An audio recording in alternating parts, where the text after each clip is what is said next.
Correction du chapitre 4 du cahier d'activité 3e, comment réaliser une mesure automatique de pluie.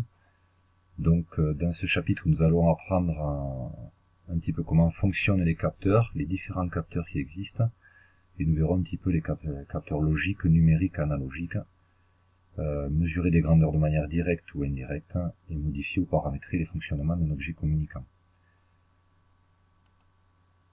Donc en préambule, on vous demandait quelle était, comment déterminer la quantité d'eau qui tombait dans un pluviomètre classique. Donc ici, on a des graduations, on mesure la quantité d'eau qui est tombée.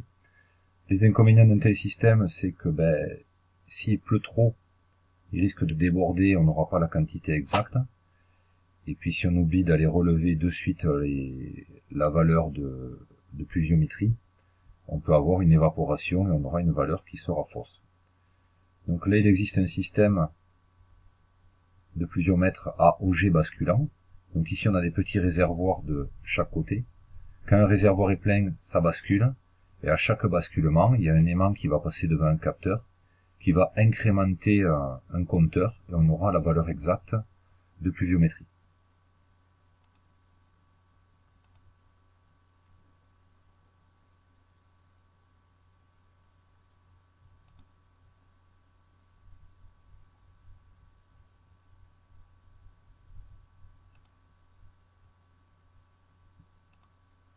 Donc, page suivante, il fallait à l'aide d'une annexe qui se trouve page 25, annexe 25 dans votre cahier d'activité, il fallait replacer, savoir si c'était un capteur analogique, un détecteur ou un codeur.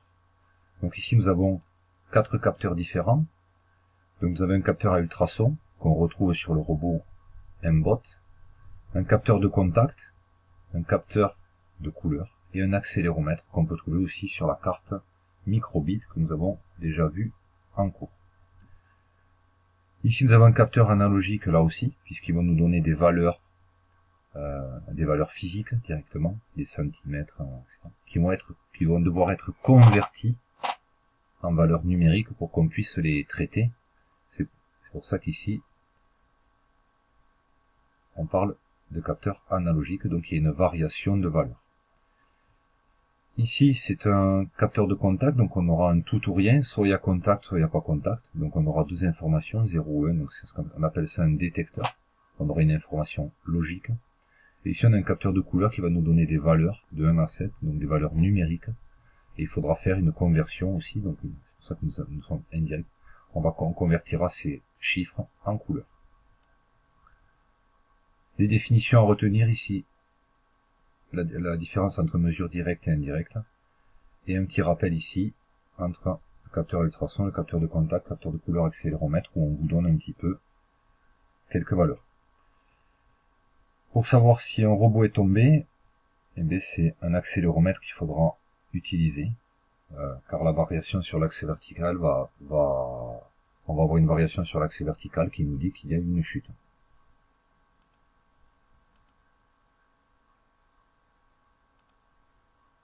Ici, nous étions sur un Wiiboard, c'est-à-dire c'est une planche où on se met debout qu'on peut utiliser avec une console de jeu, une Wii.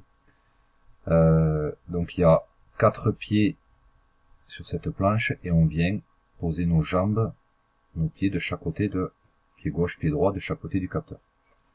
Donc si on appuie sur un seul pied, d'un seul côté, on obtient un signal ici qui va varier par rapport à la pression qu'on va exercer. On appelle ça un signal analogique. Donc on a bien une variation physique au cours du temps. C'est pas que des 0, que des 1 ou que des chiffres. Pour étalonner ce capteur, donc là on utilise une masse de 40 kg qu'on vient placer côté gauche. On s'aperçoit que la valeur indique 1000. Donc pour rapporter ceci au kilo, il suffit de faire un produit en croix. Donc si on a 1000 pour 40 kg, on va trouver que pour 1 kg, on aura la valeur 25.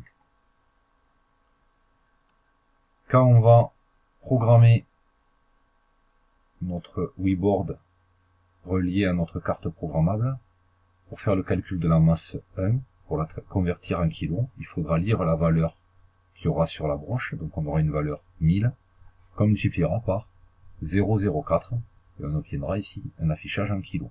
Donc exemple, si on a la valeur de 1000, 1000 fois 0,04 nous donnera 40 kg. Le capteur numéro 2, on nous dit qu'il a une erreur de 10. Donc quand, au lieu d'avoir 0, il affiche 10. Donc il faudra utiliser quasiment la même formule, mais il faudra soustraire la valeur 10 à la valeur qui apparaîtra, qui sera relevée sur la broche analogique. Puisqu'on a un écart de 10 au départ, il faudra le soustraire pour avoir un résultat correct.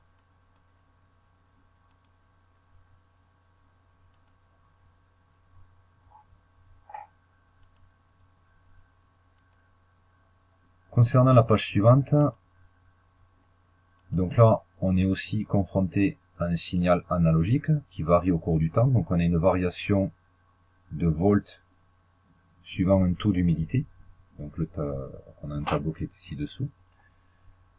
Donc on a un capteur qu'on va mettre sur un pot de fleurs qui va nous relever l'humidité et on aura une LED ici, un signal qui va s'allumer dès qu'il n'y aura pas assez d'humidité dans la plante pour penser à l'arroser. Donc là il n'y a pas de programmation d'arrosage, c'est juste un capteur qui va nous envoyer un signal visuel. Donc si on regarde la courbe, si on s'intéresse au taux de 20% d'humidité, 20% nous donne 4 volts. Donc il suffisait de tirer un trait horizontal sur l'axe des ordonnées à 4 volts. Et on vient à l'intersection de la courbe pour 5 jours. Donc après 5 jours, on va passer en dessous de 20% d'humidité. Si on trace la courbe, ben là on retrouve ici des graduations sur l'axe des ordonnées qui vont de 20 en 20, 20%, 40%, 60%, 80% et 100%. On retrouve qu'au bout de 5 jours, on est à 20% d'humidité. Et si on continue, forcément, la terre va s'assécher, l'humidité va baisser jusqu'à avoir 0% d'humidité très très sèche. Donc ça c'est le premier jour, le jour où on fait l'arrosage, et petit à petit, l'humidité diminue, suivant bien sûr la température de la pièce ou l'ensoleillement de la pièce. Si on veut allumer une LED qui s'allumera dès qu'on atteindra le taux de 20%, donc c'est au bout de 5 jours ici qu'on va programmer l'allumage de la LED qui va passer de 0 à 1. Donc on aura ici un signal logique, on aura un signal, une grandeur physique analogique qu'on va transformer en un signal logique pour allumer la LED, puisque la LED c'est un actionneur tout ou rien, soit elle est éteinte, soit elle est allumée.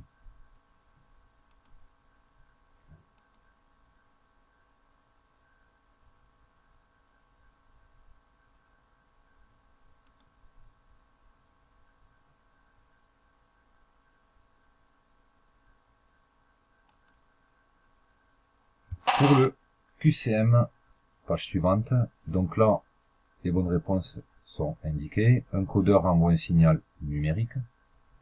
Un détecteur, ça permet de déterminer la présence d'un objet. Donc souvent le mot capteur, on l'utilise pas, on utilise le mot détecteur quand c'est un capteur logique, c'est-à-dire tout ou rien qui va détecter la présence d'objet. Un signal logique, si on vient d'en parler, peut prendre que deux valeurs, 0 ou 1. Un capteur analogique délivre un signal électrique.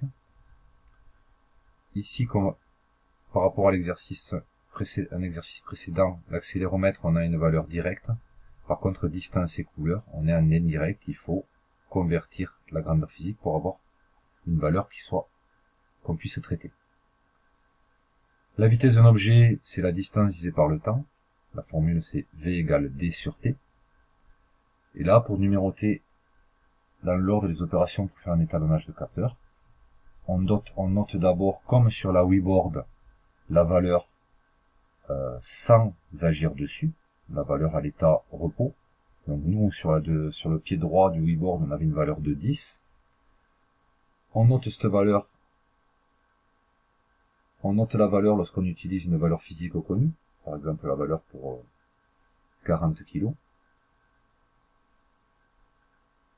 On retranche la valeur à vide donnée par le capteur, c'est-à-dire par exemple le 10 sur le capteur Weeboard, et ensuite on multiplie la valeur donnée par le capteur par le rapport déterminé pour une grandeur connue. Donc là, il faut revoir pareil l'exercice précédent sur la planche Weeboard pour bien comprendre.